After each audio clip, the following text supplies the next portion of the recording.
السلام علیکم ورحمۃ اللہ وبرکاتہ۔ اللہ تبارک و تعالیٰ کی خاص توفیق سے انشاءاللہ العزیز آج کے خلاصۃ القرآن کا آغاز سورہ ملک اور 29ویں پارے سے کریں گے۔ آئیے چند آیات کی پہلے تلاوت سماعت فرمائیے۔ اعوذ باللہ من الشیطان الرجیم، بسم اللہ الرحمن الرحیم، تبارک الذی بیدہ الملک وہو علی کل شیء قدیر، الذی خلق الموت والحیاة لیبلوکم ایکم احسن عملا وهو العزيز الغفور، الذي خلق 7 سماوات طباقا ما ترى في خلق الرحمن من تفاوت فارجع البصر هل ترى من فطور ثم ارجع البصر كرتين ينقلب إليك البصر خاسئا وهو حسير۔ إن الحمد لله والصلاة والسلام على رسول الله، أما بعد فأعوذ بالله السميع العليم من الشيطان الرجيم، بسم اللہ الرحمن الرحیم۔ 29ویں پارے کا آغاز سورہ ملک سے ہوتا ہے۔ یہ بڑی فضیلت والی سورت ہے۔ سلسلہ حدیث صحیحہ میں آتا ہے کہ سورہ ملک کی روزانہ تلاوت کرنے والے کو اللہ تبارک و تعالی عذاب قبر سے محفوظ فرمائیں گے۔ اور اسی طرح جامع ترمذی کے اندر نبی کریم صلی اللہ علیہ وسلم کی صحیح حدیث سے یہ بات ثابت ہوتی ہے۔ فرمایا کہ قرآن مجید میں 30 آیات پر مشتمل ایک سورت ہے جو اپنے پڑھنے والے کی قیامت والے دن اللہ تبارک و تعالیٰ سے سفارش کرے گی۔ اس لیے سورہ ملک کو پڑھنا، سمجھنا اور اس پر عمل کرنا یہ مسلمان کے لیے انتہائی فائدہ مند ہے۔ اور دعا کیجئے کہ اللہ رب العزت ہمیں سورہ ملک سے سچی محبت نصیب فرمائے اور قیامت کے دن سورہ ملک کی شفاعت نصیب فرمائے۔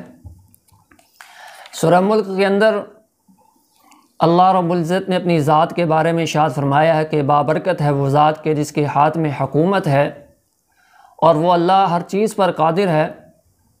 اللہ تعالیٰ فرماتے ہیں کہ ہم نے زندگی اور موت کو اس لیے بنایا ہے لیبلوکم ایکم احسن عملا، تاکہ ہم تمہیں دیکھیں اور آزمائیں کہ تم میں سے اچھے عمل کون کرتا ہے اور برے عمل کون کرتا ہے۔ اللہ تبارک و تعالیٰ نے اپنی قوت تخلیق کا ذکر کرتے ہوئے ارشاد فرمایا کہ ہم نے 7 آسمان بنائے اور اس انداز میں ان کو بنایا کہ اس کی تخلیق میں کسی قسم کی بھی کوئی کمی واقع نہیں رہی۔ اللہ تعالیٰ فرماتے ہیں کہ ہم نے آسمان دنیا کو چراغوں سے مزین کیا اور ان کے ذریعے وہ شیطان کو رجم کرتے ہیں۔ اس صورت میں اللہ تعالیٰ نے یہ بھی بتلایا کہ جن لوگوں نے اپنے پروردگار کے تقوی کو اختیار کیا ہے، ڈر کو اختیار کیا ہے، اللہ پاک نے ان کے لیے مغفرت بھی تیار فرمائی ہے اور اجر عظیم بھی تیار فرمایا ہے۔ دعا کیجیے اللہ ہمیں ان لوگوں میں شامل فرمائے۔ اس صورت میں اللہ تعالیٰ نے اپنے بعض احسانات کا ذکر کیا ہے کہ اللہ نے ہمیں پیدا فرمایا، پھر اللہ نے ہمیں سماعت دی، بصارت دی اور دل عطا کیا، لیکن اللہ ساتھ میں فرماتے ہیں کم ہی لوگ ہیں جو اللہ کا اس بات پر شکر ادا کرتے ہیں۔ اس صورت میں اللہ تعالیٰ نے نبی کریم صلی اللہ علیہ وسلم کو کہا ہے کہ آپ اعلان فرما دیں کہ وہ رحمان ہے جس پر ہمارا ایمان اور بھروسہ ہے، اور لوگ عنقریب جان لیں گے کہ کون کھلی گمراہی کے اندر موجود تھا۔ سورہ ملک کے بعد سورہ قلم ہے۔ سورہ قلم میں اللہ تبارک و تعالیٰ نے اس امر کا ذکر فرمایا ہے کہ رسول اللہ صلی اللہ علیہ وسلم کا اخلاق ایک عظیم تھا۔ میرے پیغمبر صلی اللہ علیہ وسلم اعلیٰ اخلاق کے مالک تھے، اور اس کی گواہی امی عائشہ رضی اللہ تعالیٰ عنہا نے بھی دی۔ جب آپ سے پوچھا گیا آپ کے اخلاق کے بارے میں تو امی عائشہ رضی اللہ تعالیٰ عنہا نے فرمایا وَكَانَ خُلُقُ القرآن، کہ پورا قرآن جو ہے وہ نبی صلی اللہ علیہ وسلم کا اخلاق ہے، اور آپ صلی اللہ علیہ وسلم کے اخلاق کی گواہی صرف اپنوں نہیں بلکہ دشمنوں نے بھی نبی صلی اللہ علیہ وسلم کے اعلیٰ اخلاق کی گواہی دی۔ اور نبی کریم صلی اللہ علیہ وسلم کی زندگی ہمارے لیے نمونہ ہے، تو ہم مسلمانوں کو بھی اللہ کے نبی صلی اللہ علیہ وسلم کے اسوہ پر عمل کرتے ہوئے اعلیٰ اخلاق کو اپنانے کی کوشش کرنی چاہیے۔ اس صورت میں اللہ تعالیٰ نے ایک سخی اور نیک زمیندار کا ذکر کیا ہے کہ وہ اپنے باغات کی آمدنی میں سے اللہ تعالیٰ کے حق کو احسن طریقے سے ادا کیا کرتا تھا، لیکن جب اس کا انتقال ہوا، جب وہ وفات پا گیا، تو اس کی اولاد وہ فصلوں کی کٹائی میں سے کسی غریب کو حق نہ دیتے، زکوٰۃ ادا نہ کرتے۔ انہوں نے یہ تہیہ کیا تھا کہ ہم کسی غریب کو اس میں سے کچھ نہیں دیں گے، لیکن ایک دن جب وہ صبح سویرے اپنی فصل کی کٹائی کے لیے گئے تو وہاں دیکھتے ہیں کہ ان کا باغ تباہ و برباد ہو چکا ہے، اور پھر وہ آپس میں گفتگو کرتے ہیں، کہتے ہیں کہ کہیں ہم راستہ تو نہیں بھٹک گئے، کہیں یہ ہم بھول کے کسی اور جگہ پر تو نہیں آ گئے، لیکن نہ وہ راستہ بھٹکے نہ کسی اور جگہ پر آئے۔ انہوں نے جب زکوٰۃ نکالنے سے انکار کیا، غریبوں کا حق دینے سے انکار کیا، تو اللہ رب العزت ان کے باغ کو تباہ و برباد فرما دیا۔ اور یہ اللہ تبارک و تعالی ہمیں سبق سکھا رہے ہیں کہ جو لوگ اللہ کے راستے میں اللہ کے بندوں کا حق ادا نہیں کرتے، اللہ رب العزت ان کو اسی طرح تباہ و برباد کر دیتے ہیں۔ اس لیے اپنی زمینوں سے زکوٰۃ صحیح طریقے سے ادا کیجیے۔ سورہ قلم کے بعد سورۃ الحاقہ ہے۔ الحاقہ سے مراد حقیقت ہے۔ اللہ تعالیٰ نے سورت میں قیامت کو حقیقت کے نام سے پکارا ہے، اور اس حقیقی کڑکڑاہٹ کو جھٹلانے والوں کے انجام سے کائنات کے لوگوں کو باخبر کیا ہے کہ لوگو الحاقۃ ما الحاقہ وما ادراک ما الحاقہ کذبت ثمود وعاد بالقاریعہ، تو اس سے باخبر ہو جاؤ، اللہ کے عذاب سے ڈر جاؤ۔ سورہ حاقہ کے بعد سورہ معارج ہے۔ سورہ میں اللہ تعالیٰ نے قیامت کے دن کا ذکر کیا ہے کہ اس کی طوالت 50,000 برس کے برابر ہوگی۔ وہ قیامت کا دن ایک دن 50,000 سال کے برابر ہوگا۔ وہ دن ایسا ہوگا کہ مجرم کی خواہش ہوگی کہ اپنے آپ کو چھڑوانے کے لیے اپنے بیٹے کو پیش کر دے یا اپنی بیوی کو پیش کر دے، وہ اپنے آپ کو بچانے کے لیے اپنے بھائی کو پیش کر دے، یا زمین میں جو کچھ بھی ہے وہ سب کا سب بطور فدیہ دے کر اس دن تمام لوگوں کو عذاب میں پہنچا کر سب کو فدیہ دے کر اپنے آپ کو بچا لے۔ یہ شخص قیامت کے دن خواہش تو کرے گا کہ سب کچھ قربان کر دے۔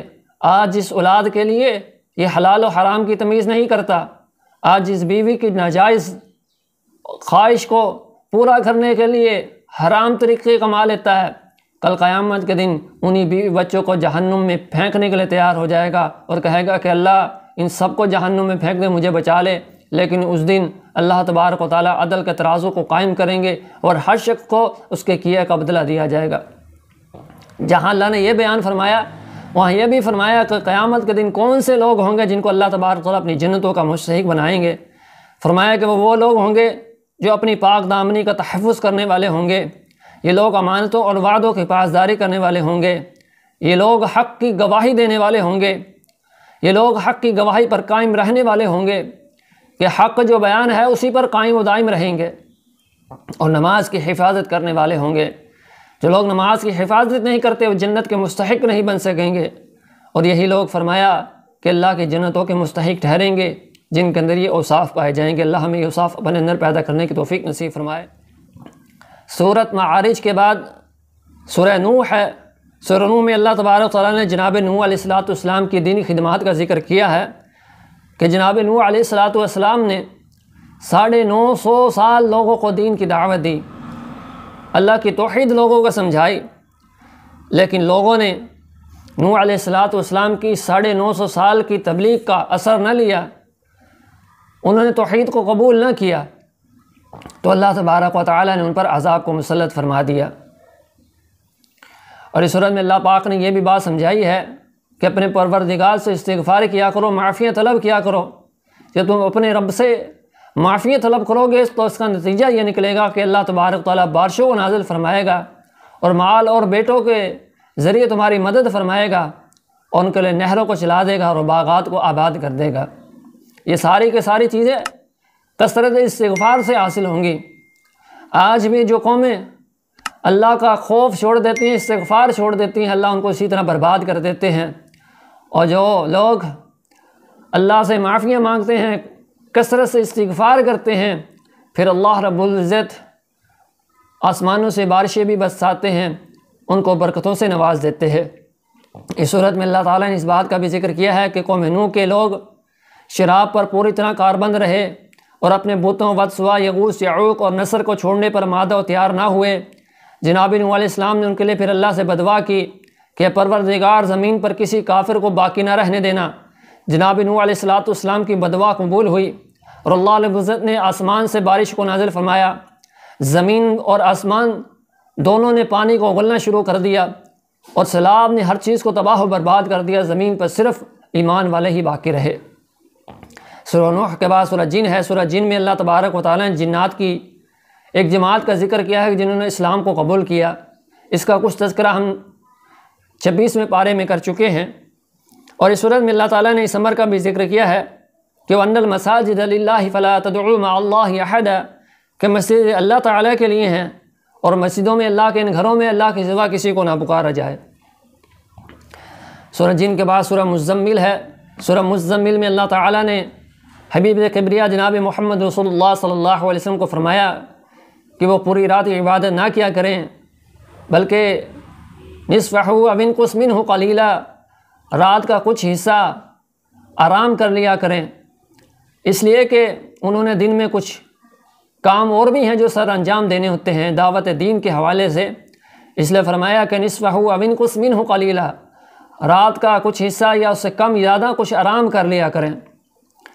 صورت میں اللہ تبارک و تعالیٰ نے یہ بھی بتلایا کہ قرآن مجید جس حد تک ممکن ہو سکے اس کو ضرور پڑھنا چاہیے۔ سورہ مزمل کے بعد سورہ مدثر ہے۔ اس صورت میں اللہ تعالیٰ نے ان لوگوں کے انجام کا ذکر کیا ہے کہ جو لوگ قرآن مجید کو غرور کی وجہ سے جھٹلا دیتے ہیں ان کو جہنم کا مزہ چکھنا پڑے گا۔ اللہ تعالیٰ ہم سب کو محفوظ فرمائے۔ اس صورت میں اللہ تعالیٰ نے جہنم کے پہرے دار فرشتوں کی تعداد بھی بتائی ہے کہ جہنم کے پہرے دار فرشتوں کی تعداد 19 ہوگی، اور جہنم میں لے کر جانے والے اہم جرائم میں نماز کا ذکر فرمایا ہے کہ وہ جرائم جو جہنم میں لے جائیں گے ان میں سے نماز اور مساکین کو کھانا نہ کھلانا یہ اہم کردار ادا کرتے ہیں، یعنی کہ جو جہنم میں لے جانے والے اعمال ہیں ان میں سے سر فہرست نماز میں کوتاہی، وہ لوگوں کو کھانا نہ کھلانا۔ اس کے بعد سورہ قیامہ ہے۔ اس میں اللہ تعالیٰ فرماتے ہیں کہ انسان پوچھتا ہے کہ قیامت کب آئے گی۔ اللہ تعالیٰ نے اس دن کی شدت اور ہلاکت کے حوالے سے ارشاد فرمایا کہ اس دن جب آنکھ پتھرا جائے گی، چاند بے نور ہو جائے گا اور چاند اور سورج جمع کر دیے جائیں گے، اور انسان کہے گا کہاں ہے بھاگنے کی جگہ؟ ہرگز نہیں۔ اللہ فرماتے ہیں اس جگہ بھاگنے کی کوئی جگہ نہیں ہوگی، پناہ گاہ کوئی نہیں ہوگی۔ اللہ تعالیٰ اس دن واحد ٹھکانے کے بارے میں ارشاد فرماتے ہیں کہ اس دن آپ کے پروردگار کے پاس ٹھہرنے کی جگہ ہوگی، اس کے علاوہ کوئی ٹھکانہ نہیں ہوگا۔ اس کے بعد سورہ دہر ہے۔ اس میں اللہ تعالیٰ نے اس امر کا ذکر کیا ہے کہ انسان پر ایک دور ایسا تھا جب وہ کوئی قابل ذکر چیز بھی نہیں تھا، اللہ تعالیٰ نے پانی کے قطرے سے اسے دیکھنے اور سننے والا بنا دیا، اور اس کو دو راستے بھی بتلا دیے کہ انا ہدیناہ السبیل اما شاکرا و اما کفورا، کہ انسان تجھے یہ دو راستے بتا دیے گئے ہیں، اب تو چاہے تو شکر کا راستہ اختیار کر، تو چاہے تو کفر کا راستہ اختیار کر۔ یہ اللہ نے اختیار دیا ہے کہ فرما برداری والا راستہ اختیار کر کے اللہ کی جنتوں کا مستحق بن جاؤ، یا اللہ کی نافرمانی والا راستہ اختیار کر کے اللہ کے جہنم کے حقدار بن جاؤ۔ یہ انسان تیرے اوپر ہے۔ اللہ تعالیٰ ہمیں شکر والا راستہ اختیار کرنے کی توفیق نصیب فرمائے۔ اللہ تعالیٰ فرماتے ہیں کہ بے شک ہم نے کافروں کے لیے، نافرمانوں کے لیے زنجیریں توق اور لپکتی ہوئی آگ کو تیار کیا ہے۔ اس کے بعد اللہ تبارک و تعالیٰ نے جنت کی نعمتوں کا ذکر کیا ہے کہ جو فرما بردار لوگ ہیں اللہ تعالیٰ نے ان کے لیے جنت میں کافور بنایا ہے، خوشبوئیں بنائی ہیں، ہمہ قسم کی اس کے اندر کھانے پینے کی چیزیں دستیاب ہوں گی، نہ وہاں پر زیادہ سورج کی تپش ہوگی، نہ زیادہ سختی ہوگی، نہ سردی زیادہ ہوگی، نہ گرمی زیادہ ہوگی۔ اللہ پاک ہمیں اس جنت میں داخلہ نصیب فرمائے۔ اس کے بعد سورہ مرسلات ہے۔ سورہ مرسلات میں اللہ تبارک و تعالیٰ نے بار بار اس بات کا ذکر کیا ہے کہ ویل للمکذبین، کہ جھٹلانے والوں کے لیے اللہ نے جہنم کی وادیوں کو تیار کیا ہے، اور جو لوگ تقوی اختیار کرنے والے، پرہیزگاری اختیار کرنے والے، اللہ کا خوف دل میں رہ کر پھر اپنی زندگی کو بسر کرنے والے ہیں، فرمایا کہ قیامت کے دن یہی لوگ کامیاب ہوں گے۔ اللہ سے دعا ہے کہ اللہ ہمیں کامیاب لوگوں میں شامل فرمائے۔ تو یہ تھے آج کے 29ویں پارے کے چند مضامین۔ اللہ سے دعا ہے کہ جو سنا ہے غور و فکر کر کے اس پہ عمل کرنے کی اور اسے آگے پہنچانے کی توفیق نصیب فرمائے۔ جزاک اللہ خیر۔ السلام علیکم ورحمۃ اللہ وبرکاتہ۔